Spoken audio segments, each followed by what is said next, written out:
Let's read my followers' stories. First story. I had been living on Miami Beach for a few months, right by Ocean Drive. I found a spot where chairs had been stacked and forgotten, so I carved a cave no one found for some time. I took to the beach and the area and met a street artist named Cocaine Cowboy, who introduced me to his sponsor Brian. Brian was a wealth manager from Manhattan, who lived in Jersey. He had just made some gray area moves to become a high net worth individual. He had decided to become a stoner and purchase a weed farm, purchase a movie theater, sponsor golfers, and travel the U.S. He liked my free spirit as well as my skill set in arts management from a previous career. He offered me a gig as his personal assistant, basically on the operations side of his new set of ventures. I would also do some managing for his family after living on the beach with sand in my hair and South Beach sunrises every morning. I was, overnight, offered $52K salary up front, and a friendship with Brian that would be like a modern Tom Sawyer story.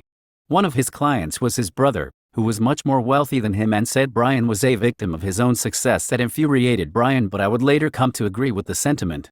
Brian was so passionate he was talking to everyone, homeless, wealthy, workers, volunteers, clergy etc. He was hiring people left and right and bleeding money. He wanted to take a private jet for the first time, so he flew me and his favorite golfers to South Carolina. A group of us flew to California one time so he could buy a weed farm. He put together a team to renovate his movie theater. We raced from Miami to Jersey, him in an Audi, me in a BMW. He had me close to him through it all, and so I got a very interesting perspective. He wanted my life of freedom and self-expression. He always remembered me on the beaches with flowers in my hair. I told him I would Freaky Friday anytime and take the $7 bonus. He did not like the restrictions of a conservative world, and it drove him to some wild places. After 9 months of knowing Brian, I got a call that he had ended his life. That was the end of his wild adventures. Money did not bring happiness, and I decided finance is not for me. Second story. I was on the trip from where I lived to Minnesota, about a 5-6 hours drive, and we were on our way back. We were starting to get hungry, so we pull up to a McDonald's and ordered what I usually get. We get back at the car and eat my food while watching YouTube.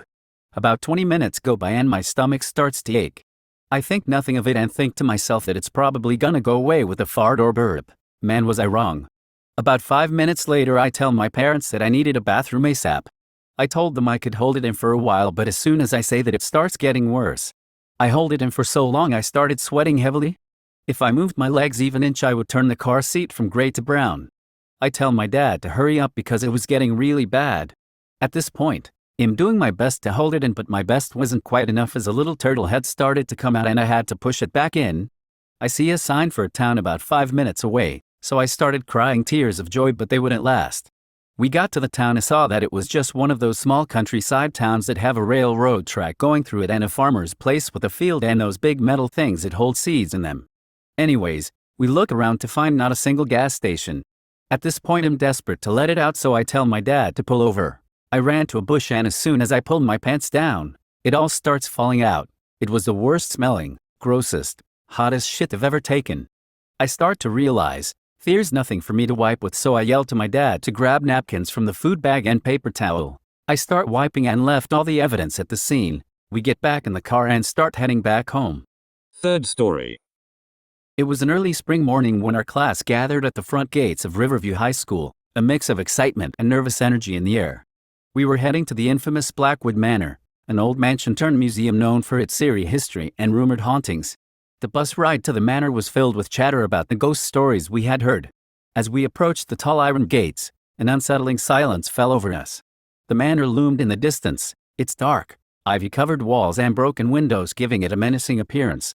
Our teacher, Ms. Thompson, assured us it was all just stories, but the apprehension on her face told a different tale. Our first stop was the grand foyer, where a massive chandelier hung precariously from the ceiling. As we walked through, the floorboards creaked under our feet, and a cold draft seemed to follow us. Mr. Blackwood, the museum curator, greeted us with a stern expression. He began to recount the history of the manor, built in the late 1800s by the Blackwood family, known for their mysterious disappearances and untimely deaths. We moved to the first exhibit, the portrait gallery. The eyes of the paintings seemed to follow us as we walked by. Whispers echoed through the hall, though no one was speaking. Our guide, Mr. Blackwood, mentioned that the portraits were said to be cursed, trapping the souls of the Blackwood family members. A shiver ran down my spine as I caught a glimpse of a shadowy figure in the corner of the room, but when I turned to look, it was gone. Next, we visited the library, a vast room filled with ancient books and dusty tomes.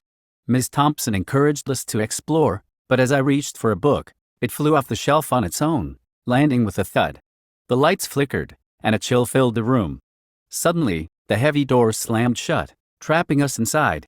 Panic set in, and we huddled together, waiting for what felt like an eternity until Mr. Blackwood managed to open the doors. Lunch was a tense affair. We sat in the manor's overgrown garden, but the eerie atmosphere made it hard to relax. We quickly ate our sandwiches, all too aware of the ominous mansion looming over us. In the afternoon, we ventured into the basement, where the air was thick with an unexplainable dread. Old, rusted chains hung from the walls, and strange symbols were carved into the stone. As we walked deeper, we heard faint cries and saw fleeting shadows darting past. Mr. Blackwood led us to a sealed door, telling us it was the entrance to the manor's crypt, where the Blackwood family was buried. He warned us not to enter, as it was said to be the most haunted part of the house. Ignoring his warning, a few brave or foolish classmates pushed open the door. The temperature dropped instantly, and a heavy fog rolled out. We stepped inside, and the door slammed shut behind us. The room was filled with old coffins, and a ghostly figure appeared, floating above the ground. It pointed a skeletal finger at us, and the room filled with a deafening wail. Terrified, we scrambled to escape, pounding on the door until it finally gave way. As we fled the manor, the once stern Mr. Blackwood now wore a grim smile. "You have witnessed the curse of Blackwood Manor," he said ominously. "Few are brave enough to face it and return." The bus ride back to Riverview High School was silent, each of us lost in our thoughts. We had come face to face with the supernatural, and the experience had left its mark. The manor's dark history and haunted halls would forever be etched in our memories, a terrifying adventure none of us would ever forget. Fourth story. I was 4 and I'm in the back seat of the family car with my brother. He is about 2. My parents are in the front seats arguing as always. My father takes out a gun and points it at my mother. He turns to face us and yells at us. "Do you want me to kill your mother?" My brother and I are screaming and crying, "No, don't kill her, Daddy." This was the first of many traumatic memories I have of their toxic relationships. I blocked many of them out, but this one stayed vividly in my memory, along with him molesting me at about the same age. When I was 12, he came home drunk and picking a fight. My mother had her cousin staying the night. Junior, he was about 15 or 16. When he got home, he was infuriated to see Junior and began to threaten him. My father came over to where Junior was in the living room and stared to strangle him. Junior took out a pocket knife and stabbed him in the abdomen till he let him go, about 3 or 4 times. We all ran to the back of the house. My mother was trying to call the police on the house phone, but the phone had gotten disconnected for no payment. I had to run to the neighbor to call the police to come to the house. When I came back, he was laying on the hall floor asking for help. I wanted him to die where he lay, but he didn't. When I was 16, he beat my mother so bad that she was in the hospital for days with a fractured skull and a concussion. I hate that man and haven't seen him since my brother died in 2015. My brother was not strong enough to live with all that trauma and turned to drugs and alcohol. I fared somewhat better but have never been able to find a suitable partner because of this, and probably will live the rest of my life alone. Last one. My grandpa, Henry, was a man of many stories. His life was a tapestry woven with tales of adventure, hard work, and love. Born in a small rural town, he grew up during the Great Depression, a time that shaped his resilience and resourcefulness. Grandpa's house was a treasure trove of memories. The walls were adorned with old photographs, each one telling a different story. He loved to sit in his favorite armchair by the fireplace, his pipe in hand, as he recounted the days of his youth. One of my favorite stories was about the time he built his first car from scrap parts he found in a junkyard. He was only 16 and had never driven before, but he was determined to have a car of his own. With patience and ingenuity, he managed to piece together a rickety but functional vehicle. The pride in his eyes as he described taking his first drive down the dusty country roads was something I'll never forget. Grandpa was also a war hero. He served in World War II as a young man, leaving behind his family and the girl he loved, my grandma, Clara. He rarely spoke of the war, but when he did, it was with a mix of sadness and pride. He told us about his comrades, the hardships they faced, and the bonds they formed. He once showed me a faded letter from Grandma, sent to him while he was stationed overseas.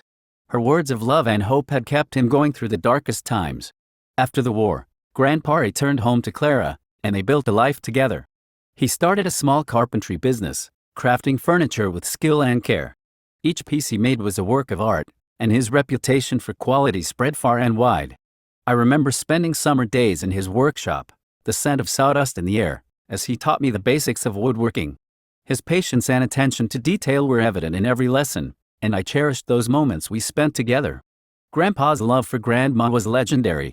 They were married for over 60 years, and their bond was as strong as ever. He would often tell us how they met at a local dance, and how he knew from the moment he saw her that she was the one. Their love story was filled with laughter, perseverance, and unwavering support for one another. Even in his old age, he would bring her flowers from the garden, just to see her smile. One of the most memorable stories Grandpa shared was about the time he saved a young boy from drowning. It was a hot summer day, and the town's swimming hole was packed with children. Grandpa noticed the boy struggling in the deep end, and without hesitation, he dove in and pulled him to safety. The boy's parents were eternally grateful, and Grandpa became a local hero. He always downplayed the incident, saying anyone would have done the same, but we knew it took courage and quick thinking. As he grew older, Grandpa's health began to decline, but his spirit remained strong. He continued to share his stories, passing down his wisdom and experiences to us. He taught us the value of hard work, the importance of family, and the power of love. His legacy lives on in the lessons he imparted and the memories we hold dear. Grandpa Henry passed away peacefully in his sleep one autumn night, leaving behind a legacy of love and resilience. At his funeral, the stories he had shared were recounted by family and friends, each one a testament to the remarkable life he had lived. His spirit lives on in all of us who were fortunate enough to know him, a constant reminder of the strength, kindness, and love that defined him.